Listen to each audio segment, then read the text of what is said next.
का हमारा टॉपिक है कोप्लेनर फोर्सेस। इस टॉपिक के अंतर्गत हम सबसे पहले देखेंगे कि मोमेंट ऑफ ए फोर्स क्या है। सेकंड टॉपिक होगा कपल क्या है। थर्ड टॉपिक हम देखेंगे किसी फोर्स को हम लोग किस तरीके से रिजॉल्व कर सकते हैं। ओके, तो इसको हम लोग कहेंगे रिजल्टेंट ऑफ ए फोर्स। तो इसमें हम देखेंगे किसी फोर्स को या फिर सिस्टम ऑफ फोर्स को किस तरह से हम दो पार्ट में रिजॉल्व कर सकते हैं, ठीक है। या फिर किसी फोर्स को अ pair of force and a couple में हम लोग क्या कर सकते हैं, रिजॉल्व कर सकते हैं, ठीक है। तो ये तीन टॉपिक हम इस लेक्चर में देखेंगे। तो सबसे पहला टॉपिक है मोमेंट ऑफ ए फोर्स। तो फर्स्ट हम लोग देखते हैं मोमेंट ऑफ ए फोर्स क्या है, ठीक है। तो मोमेंट ऑफ ए फोर्स क्या है कि इसको हम लोग कैसे डिफाइन करते हैं। ये है measure of tendency of a force to rotate a body about a fixed point और अ फिक्स्ड एक्सिस, ठीक है। किसी फिक्स्ड पॉइंट या किसी फिक्स्ड एक्सिस के अबाउट किसी बॉडी को रोटेट करने की टेंडेंसी के मेजर को ही हम क्या कहते हैं, मोमेंट ऑफ ए फोर्स कहते हैं। तो इसको मेजर किस तरीके से करेंगे, इसका जो मेजरमेंट होगा किस किस फैक्टर पे डिपेंड करेगा, ये हमें देखना है, ठीक है। इस टेंडेंसी, आखिर ये टेंडेंसी है, फोर्स जो है बॉडी को रोटेट करने का एक टेंडेंसी रखता है, ठीक है। लेकिन इसको मेजर किस आधार पर करेंगे, तो इसके लिए हम एक सिंपल एग्जांपल लेते हैं। इसको ज्यादा थ्योरेटिकल या बहुत कॉम्प्लिकेटेड नहीं बनाते हुए एक सिंपल एग्जांपल लेते हैं। इस एग्जांपल में हम क्या रखते हैं कि हमारे पास एक डोर है, ठीक है। Suppose this is a door और ये इसका ये साइड जो है ये फिक्स्ड है, ठीक है। अब हम यहाँ पे क्या करते हैं, दो होल्डर बना देते हैं। ये फर्स्ट होल्डर जो एक्सिस के या फिर फिक्स्ड एक्सिस के काफी नजदीक है और एक होल्डर जो फिक्स्ड एक्सिस से काफी दूर है, ठीक है। अब आप लोग एक्सपीरियंस कर सकते हैं कि किस होल्डर को पकड़ के डोर को रोटेट करना ज्यादा आसान होगा। ऑफ कोर्स इस होल्डर को जो कि फिक्स्ड एक्सिस से काफी दूर है उस होल्डर को पकड़ के डोर को रोटेट करना काफी आसान होगा। तो सबसे पहले हम देखते हैं कि यहाँ पे एक फैक्टर काम करता है डिस्टेंस, ठीक है। मेजर करने का जो टेंडेंसी है फोर्स का रोटेट करने, बॉडी को रोटेट करने का जो टेंडेंसी है उसको हम मापने के लिए डिस्टेंस फैक्टर यूज कर सकते हैं। अब और एक चीज देखते हैं कि सपोज हमारा टेंडेंसी क्या होता है किसी भी डोर को रोटेट करने का, हम बचपन से ये सीख जाते हैं। काफी टाइम प्रैक्टिस, बचपन में हम डोर को रोटेट करना चाहते हैं, डिफरेंट एंगल से हम रोटेट करना चाहते हैं, लेकिन बाद में हमें क्या आ जाता है, एक हैबिट बन जाता है और हम क्या करते हैं, फोर्स कैसे अप्लाई करते हैं, जस्ट परपेंडिकुलर डायरेक्शन में। ये जो डोर है इसके प्लेन के जस्ट परपेंडिकुलर डायरेक्शन में हम क्या करते हैं, फोर्स अप्लाई करते हैं और डोर को रोटेट करते हैं, ठीक है। ये हमारा हैबिट बन जाता है। वही एक परपेंडिकुलर प्लेन ऑफ डोर के परपेंडिकुलर डायरेक्शन ही एक ऐसा डायरेक्शन है जिसपे सबसे ज्यादा मिनिमम एफर्ट लगा के हम डोर को ओपन कर सकते हैं या फिर क्लोज कर सकते हैं। आप ये एक्सपीरियंस भी कर सकते हैं। अगर आप इस अप्लाइड जो फोर्स है इसका एंगल आप बदल देंगे तो आपको ज्यादा फोर्स की जरूरत पड़ेगी डोर को ओपन या क्लोज करने के लिए, ठीक है। तो यहाँ पे क्या हम कह सकते हैं कि डिस्टेंस तो काम में आता ही है टेंडेंसी को मेजर करने के लिए। ये डिस्टेंस बेसिकली परपेंडिकुलर डिस्टेंस होता है, ठीक है। और किस चीज, कौन से फैक्टर पे डिपेंड करता है, और हमारा फोर्स पे डिपेंड करता है, मैग्नीट्यूड ऑफ द फोर्स पे डिपेंड करता है। अगर हम ज्यादा फोर्स लगाएंगे तो ज्यादा आसानी से या फिर काफी स्पीड से हमारा डोर ओपन हो जाएगा, काफी जल्दी ओपन हो जाएगा, ठीक है। कम फोर्स लगाएंगे तो काफी धीरे ओपन होगा। तो मैग्नीट्यूड ऑफ द फोर्स पे भी डिपेंड करता है रोटेट होने का टेंडेंसी। तो किन दो फैक्टर पे डिपेंड किया, परपेंडिकुलर डिस्टेंस, जितना ज्यादा डिस्टेंस होगा होल्डर का डिस्टेंस फिक्स्ड पॉइंट से या फिक्स्ड एक्सिस से जितना ज्यादा होगा परपेंडिकुलर डिस्टेंस, उतना ज्यादा आसानी से डोर खुलेगा। फिर जितना ज्यादा फोर्स लगाएंगे उतना आसानी से खुलेगा। तो हम क्या कह सकते हैं कि हम कैसे मेजर कर सकते हैं मोमेंट ऑफ ए फोर्स, जिसको कि हम कैपिटल एम से डिनोट करते हैं। ओके, तो ये क्या हो गया, परपेंडिकुलर डिस्टेंस को अगर हम मान लेते हैं ए या फिर आर मान लीजिए, ठीक है, आर मान लीजिए, और मैग्नीट्यूड ऑफ द फोर्स को मान लीजिए कैपिटल एफ। ठीक है, तो मोमेंट को हम measure of tendency of the force to rotate the body can be measured by r into f. r is the perpendicular distance from the fixed point to the line of the force and f is the magnitude of the force. Okay, तो हम देखते हैं, एक figure draw कर लेते हैं। यहां पर सपोज ये फिक्स्ड पॉइंट है, ये हमारा फोर्स है f, ठीक है। अब ये है perpendicular distance from the fixed point two the line of the force. Okay, अब इसको हम क्या करते हैं, इसको इस पूरे डिस्टेंस को ओ ए इक्वल टू हम क्या मान लेते हैं आर। ओके, और मैग्नीट्यूड ऑफ फोर्स को हम क्या मान लेते हैं एफ। ठीक है, तो ये कितना हो जाएगा, M equal to R into F हो जाएगा। ओके, सपोज हम इसे वेक्टर फॉर्म में अगर लिखना चाहें तो क्या होगा, तो हम थोड़ा सा यहाँ पर चेंज कर देते हैं। चेंज क्या करते हैं इसमें,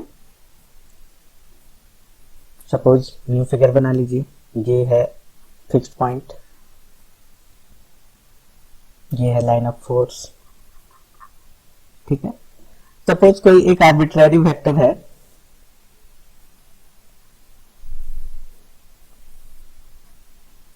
ये आर है। ठीक है, ये वेक्टर हमारा क्या है आर है, जो किसको मिला रहा है, फिक्स्ड पॉइंट से इस फोर्स के लाइन के किसी पॉइंट पे ये मिल रहा है। ठीक है, अब यहां पे देखते हैं, इसको थोड़ा सा आगे प्रोसीड कर देते हैं। इस वेक्टर आर और एफ के बीच का एंगल हम क्या मान लेते हैं, थीटा है। ठीक है, तो ये कितना हो जाएगा एंगल, ये भी थीटा हो जाएगा। ठीक है, तो यहां पर ये जो बेस है, बेस हमारा क्या हो जाएगा, mod of R cos theta, और ये जो परपेंडिकुलर डिस्टेंस है ये ट्राइंगल का, ये क्या हो जाएगा, mod of R sine theta. ठीक है, तो अब हमारा परपेंडिकुलर डिस्टेंस कितना आ गया, mod of R sine theta.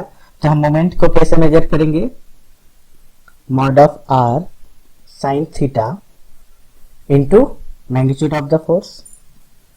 ठीक है, तो इसको हम क्या करते हैं,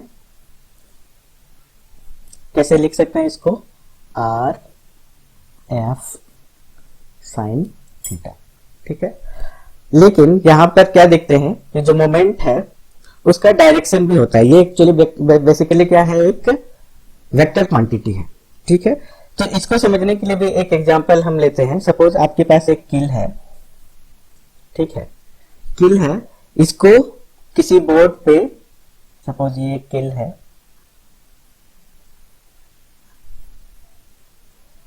किसी बोर्ड पे आप छेद करना चाहते हैं इस कील के जरिए, तो आप क्या करेंगे, एक फोर्स अप्लाई करेंगे।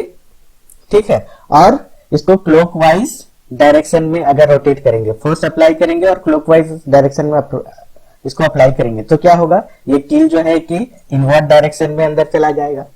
और उसी तरह से अगर कोई कील किसी बोर्ड पे लगा हुआ है, तो हम लोग एंटी क्लॉकवाइज डायरेक्शन में रोटेट करेंगे और फोर्स अप्लाई करेंगे, तो ये क्या होगा, आउटवर्ड डायरेक्शन में ये खुल जाएगा।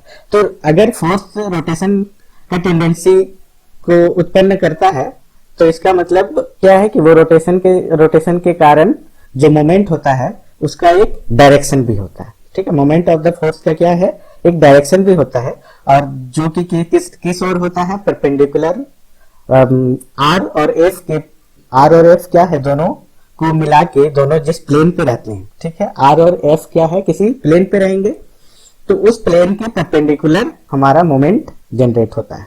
तो मोमेंट का डायरेक्शन क्या होगा, perpendicular of the plane of R vector and F vector.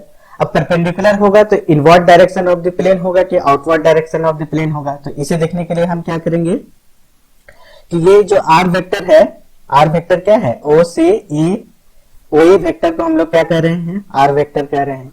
इसको हम थोड़ा प्रोसीड कर देंगे इधर आगे, ठीक है, आगे की ओर, और फिर आर से एफ की ओर हम एंगुलर डायरेक्शन में मूव करेंगे। तो अगर हम देखते हैं कि ये मूवमेंट हमारा एंटी क्लॉकवाइज हो रहा है, ये मूवमेंट क्या हो रहा है, इस केस में एंटी क्लॉकवाइज हो रहा है, इट मींस हमारा मोमेंट का डायरेक्शन क्या होगा, आउटवर्ड डायरेक्शन में होगा, प्लेन से आउटवर्ड डायरेक्शन में होगा। और हमारा यही मूवमेंट क्लॉकवाइज डायरेक्शन में होगा, तब हम लोग डायरेक्शन क्या कहेंगे, इनवर्ड डायरेक्शन में कहेंगे। तो जब एंटी क्लॉकवाइज होगा तो हम लोग क्या लेंगे, पॉजिटिव साइन लेंगे, और जब क्लॉकवाइज होगा ये तो हम क्या लेंगे, नेगेटिव साइन लेंगे। ये हमारा साइन कन्वेंशन रहेगा, ठीक है। तो मोमेंट ऑफ ए फोर्स क्या है, एक वेक्टर क्वांटिटी है, ठीक है, जिसका मैग्नीट्यूड तो ये हो जाता है आर एफ साइन थीटा, और इसका डायरेक्शन क्या होता है, perpendicular of the plane of R and F होता है। तो ये बेसिकली क्या हो जाएगा, आर क्रॉस एफ हो जाएगा, ठीक है। वेक्टर प्रोडक्ट को ये फॉलो कर रहा है, यहाँ पर हम देख रहे हैं वेक्टर प्रोडक्ट के सारे रूल को फॉलो कर रहा है। तो इसीलिए मोमेंट ऑफ द फोर्स हम लोग क्या लिखेंगे, आर क्रॉस एफ लिखेंगे, ठीक है। अब आते हैं कपल में। कपल क्या है, कपल क्या है, a pair of two equal and opposite forces displaced by some distance, या फिर displaced by a distance, ठीक है। ऐसा क्यों कह रहे हैं, सबसे पहले तो देखिए इक्वल एंड ऑपोजिट फोर्स है, अगर ये एक ही पॉइंट पे इन दोनों फोर्स के बीच कोई भी डिस्टेंस ना हो तब तो क्या होगा, ये नेग्लेक्ट हो जाएगा, ठीक है। उस फोर्स के कारण बॉडी पे कोई भी मूवमेंट नहीं होगा। तो ये कपल क्या है कि इक्वल एंड ऑपोजिट फोर्स तो है, लेकिन इन दोनों के बीच क्या है, कुछ डिस्टेंस है, ठीक है, इन दोनों के बीच कुछ डिस्टेंस है। तो इसे ही हम क्या कहते हैं, कपल कहते हैं। इस सिस्टम को कपल कहते हैं कि इक्वल एंड ऑपोजिट फोर्सेस के पेयर को हम क्या कहेंगे, कपल कहेंगे। जो जिनके बीच का दूरी मीन्स पॉइंट ऑफ एक्शन, दोनों के पॉइंट ऑफ एक्शन के बीच कुछ डिस्टेंस हो, तब उसे ही हम क्या कहेंगे, कपल कहेंगे। तो सपोज दो फोर्स है, ये है एफ, इक्वल है दोनों, तो दोनों को ही हम लोग क्या कर सकते हैं, एक को अगर हम एफ वेक्टर मानते हैं तो दूसरा क्या हो जाएगा, माइनस एफ वेक्टर हो जाएगा, क्योंकि दोनों का डायरेक्शन क्या है, बिल्कुल ऑपोजिट है। फिर इन दोनों के पॉइंट ऑफ एक्शन को मिला देते हैं तो जो वेक्टर बनता है इसे हम आर्म वेक्टर भी कहते हैं, ठीक है। सपोज ये वेक्टर क्या बन गया, आर वेक्टर बन गया। तो यहां पर इसको कैसे मेजर करेंगे, इसको भी सेम उसी तरह से, कपल इक्वल टू क्या हो जाएगा, इसको हम लोग जी से डिनोट करते हैं, जी हमारा क्या हो जाएगा, आर क्रॉस एफ हो जाएगा, ठीक है। यहां पर भी इसका डायरेक्शन क्या होगा, जैसे कि इस एग्जाम्पल पे इसमें हम देख ही रहे हैं कि जैसा फिगर है इसके हिसाब से ये बॉडी को कैसे रोटेट करेगा। सपोज ये बॉडी है तो इसको कैसे रोटेट करेगा, ये एंटी क्लॉकवाइज डायरेक्शन में रोटेट करेगा। अगर यहाँ पे एक फोर्स लग गया, यहाँ पर एक फोर्स लग गया, तो ऑफकोर्स ये एंटी क्लॉकवाइज डायरेक्शन में रोटेट करेगा, ठीक है। तब हम साइन कन्वेंशन में क्या मानेंगे, इसके डायरेक्शन को पॉजिटिव लेंगे, और ये कहाँ, outward direction of this plane होगा, ठीक है। जो प्लेन है हमारा उसके आउटवर्ड डायरेक्शन में होगा। और यही अगर फोर्स इस तरह से लग जाए, यहाँ पर ये आर वेक्टर हो गया, ये एफ वेक्टर, ये माइनस एफ वेक्टर, तब हम क्या देख रहे हैं, ये क्लॉकवाइज डायरेक्शन में बॉडी को रोटेट करने का टेंडेंसी ये रख रहा है। तो इस केस में साइन कन्वेंशन हम क्या ले लेंगे, नेगेटिव लेंगे इस केस में, और डायरेक्शन ऑफ दिस कपल क्या होगा, inward direction of the plane होगा, ठीक है। तो इस तरह से दोनों ही कंसेप्ट क्लियर हो गए, मोमेंट और कपल दोनों कंसेप्ट क्लियर हो गए। अब हम लोग आते हैं कि किसी फोर्स को किस तरह से हम लोग रिजॉल्व कर सकते हैं। तो सपोज कोई फोर्स है, इसका पॉइंट ऑफ एक्शन ए मान लेते हैं, इस पे एफ फोर्स लग रहा है, ठीक है। अब हम क्या करते हैं, कोई एक फिक्स्ड पॉइंट ले लेते हैं और इसी फिक्स्ड पॉइंट पे अभी एक सिंगल फोर्स ही दिया हुआ है F, ठीक है। गिवन क्या है, अ फोर्स F एट ए, ठीक है। सिर्फ इतना ही इंफॉर्मेशन दिया हुआ है, लेकिन हम अपनी तरफ से हम क्या कर रहे हैं, एक फोर्स अप्लाई कर रहे हैं। जस्ट इस F के पैरेलल एक फोर्स हम लोग अप्लाई कर रहे हैं यहाँ पर ऊपर, ठीक है, और इसके ऑपोजिट भी एक फोर्स अप्लाई कर दे रहे हैं -F, ठीक है। तो F के पैरेलल ही हम क्या किए, O पे एक फोर्स अप्लाई किए, तो ये वैल्यू हो गया F वेक्टर, एंड जस्ट इसके ऑपोजिट जो फोर्स अप्लाई किए ये वैल्यू क्या हो जाएगा, -F वेक्टर। तो अब इस सिस्टम को किस तरह से हम लिखते हैं, यहाँ पे जो A पे फोर्स लग रहा है और O पे जो -F लग रहा है, इसको मिला देंगे, इसको एक साथ रखेंगे तो ये क्या बनाएगा, एक कपल बनाएगा, ठीक है। O A वेक्टर मान लेते हैं हम लोग, A वेक्टर मान लेते हैं। तो A पे जो फोर्स लग रहा है और O पे जो -F फोर्स लग रहा है, इन दोनों को अगर हम एक सिस्टम में रखते हैं तो ये क्या बनता है, कपल फॉर्म करता है, ठीक है। तो ये फर्स्ट क्या बना, couple G equal to A cross F बन गया, और दूसरा ये तो बच गया हमारा, तो ये क्या बना, एक फोर्स F हमारा रह गया। तो जो सिंगल फोर्स था उसको हम कैसे एक्सप्रेस कर रहे हैं, एक कपल और एक फोर्स के रूप में हम एक्सप्रेस कर रहे हैं, ठीक है। पहले क्या था, हमारे पास एक फोर्स था, लेकिन इसी को हम कितने भाग में बांट दिए, दो भाग में बांट दिए, एक कपल में और एक सिंगल फोर्स F में। लेकिन अभी क्या हो गया, पॉइंट ऑफ एक्शन चेंज हो गया, ये अब किस पे काम कर रहा है, एट O काम कर रहा है, ठीक है। तो इस तरह से हम क्या देख रहे हैं कि किसी भी फोर्स को दो पार्ट में रिजॉल्व कर सकते हैं, एक कपल और एक फोर्स में रिजॉल्व कर सकते हैं, ठीक है। यहाँ पे एक चीज हम ध्यान देने वाली बात है कि मोमेंट और कपल में एक जो बेसिक डिफरेंस है कि मोमेंट क्या है, किसी पॉइंट के अबाउट हम मेजर करते हैं, किसी एक्सिस के अबाउट मेजर करते हैं, लेकिन कपल क्या है, किसी पॉइंट या एक्सिस पे डिपेंड नहीं करता, ठीक है। वो पूरे बॉडी में क्या होता है, सेम लगता है, ठीक है। पूरे बॉडी में वो सेम लगता है, क्योंकि किसी खास पॉइंट के अबाउट हम कपल को मेजर नहीं किए, जैसा कि हमने डेफिनेशन में देखा। तो मोमेंट क्या है, डिपेंड ऑन ए पॉइंट, ठीक है, उस पॉइंट पे डिपेंड करता है, ठीक है। अगर अलग अलग पॉइंट लेंगे तो मोमेंट का वैल्यू अलग होगा, लेकिन कपल में क्या है, किसी पॉइंट पे डिपेंड नहीं करता, ये पूरे बॉडी पे सेम लगता है, तो इसका वैल्यू चेंज नहीं होता, ठीक है। तो इस बेसिक डिफरेंस को ध्यान में रखना है, और इस चीज को भी ध्यान में रखना है कि किसी फोर्स को दो भाग में बांट सकते हैं, एक फोर्स और एक कपल में बांट सकते हैं। अब आते हैं कि सिस्टम ऑफ फोर्स लेने से क्या होगा, इसी को हम जनरलाइज कर देते हैं। दिस कंसेप्ट को हम क्या करेंगे, अब जनरलाइज करेंगे, ठीक है। जनरलाइज क्या करेंगे कि अभी तो एक फोर्स के लिए हमने देखा, अभी अगर बहुत सारे फोर्स किसी बॉडी पे अप्लाई हो रहे हैं, सारे कोप्लेनर फोर्सेस हैं, टॉपिक हमारा क्या है, कोप्लेनर फोर्स है, तो इस बात को हमेशा ध्यान में रखना है कि सारे फोर्सेस कोप्लेनर है, ठीक है। मतलब एक ही प्लेन पे सारे फोर्स काम कर रहे हैं। तो एक बॉडी है, ये हमने ले लिया, इसमें बहुत सारे force, suppose n number of force act कर रहे हैं, जिसमें से एक फोर्स को हम क्या कर रहे हैं, Fr कर रहे हैं, ठीक है। अब इस पॉइंट के अबाउट हमें क्या करना है, सारे फोर्स का रिजल्टेंट क्या होगा, सारे फोर्स को किस तरह से रिजॉल्व कर सकते हैं वो देखते हैं। तो कोई एक सिंगल फोर्स को हम किस तरह से रिजॉल्व कर सकते हैं, एक कपल, यहाँ पे -Fr ले लेते हैं और Fr ले लेते हैं, ठीक है, Fr के डायरेक्शन में ही, Fr के पैरेलल ही, और ये जो पोजीशन वेक्टर होगा इसको A ले लेते हैं, ठीक है। आर्म वेक्टर बेसिकली इसको AR ले लेते हैं, सॉरी AR ले लेते हैं, ठीक है।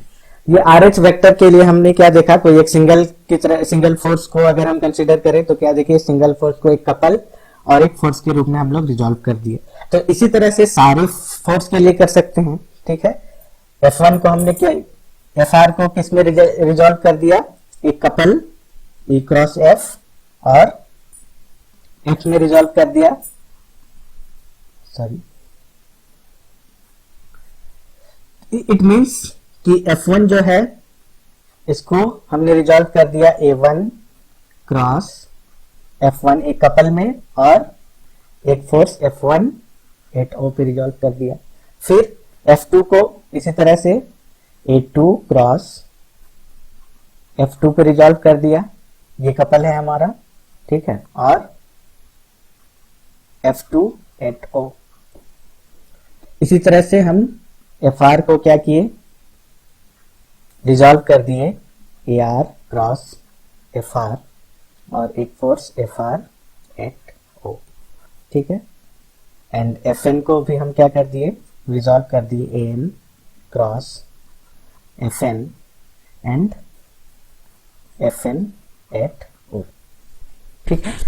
तो ये सारे क्या है, ये हमारे कपल हैं जो कि, और ये क्या है, हमारे फोर्स है जो कि एक ही पॉइंट पे एक्ट कर रहे हैं, वो पॉइंट क्या है, F है। तो फोर्स का जो रिजल्टेंट होगा, ये इनका रिजल्टेंट को अगर हम कैपिटल F से डिनोट करें तो इसको क्या लिखेंगे, F1 plus F2 plus dot dot dot Fn, ठीक है। और ये जो कपल है, इसके रिजल्टेंट को हम लोग क्या लिखते हैं, G equal to E1 cross F1 plus A2 cross F2 plus dot dot dot AN cross Fn, ठीक है। तो ये रिजल्टेंट हो गया। तो हमें क्या गिवन था, F1 F2 dot dot dot Fn, ये सारे फोर्स दिए हुए थे। F1 किस पे एक्ट कर रहा था, सपोज हम लोग इस पॉइंट ऑफ एक्शन को AR डिनोट करते हैं AR से, तो F1 एक्ट कर रहा था A1 पे, F2 एक्ट कर रहा था A2 पे, Fn एक्ट कर रहा था AN पे, ठीक है।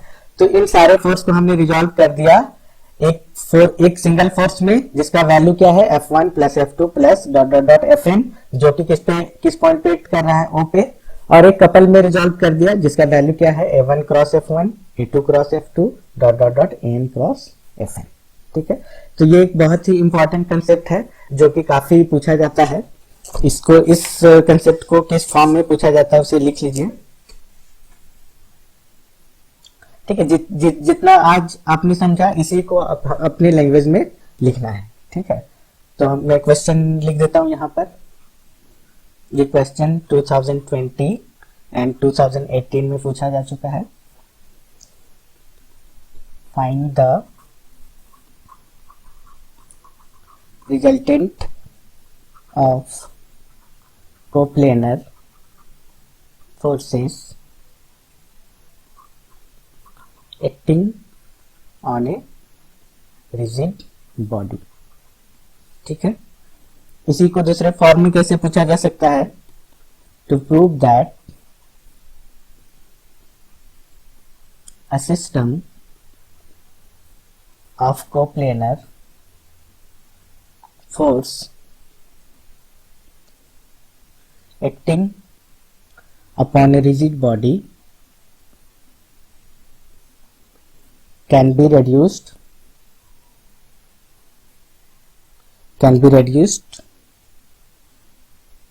to a single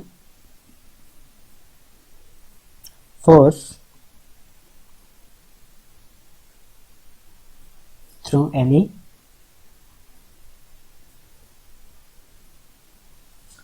arbitrary chosen point together with a couple, ठीक है। तो ये हमारा क्वेश्चन है। तो इसे कैसे लिखेंगे, लिखना कैसे है, ठीक है। इसे मैं होमवर्क की तरह दे देता हूं, अभी होमवर्क की तरह सारे एक होमवर्क की तरह इसे ट्रीट कीजिए, इसे खुद से लिखने का कोशिश कीजिए। अगर नहीं लिख पाते हैं तो फिर मुझे बताइए, मैं इसे एक्सप्लेन करूंगा, ठीक है। तो आज का लेक्चर यहीं पे खत्म करते हैं। Thank you.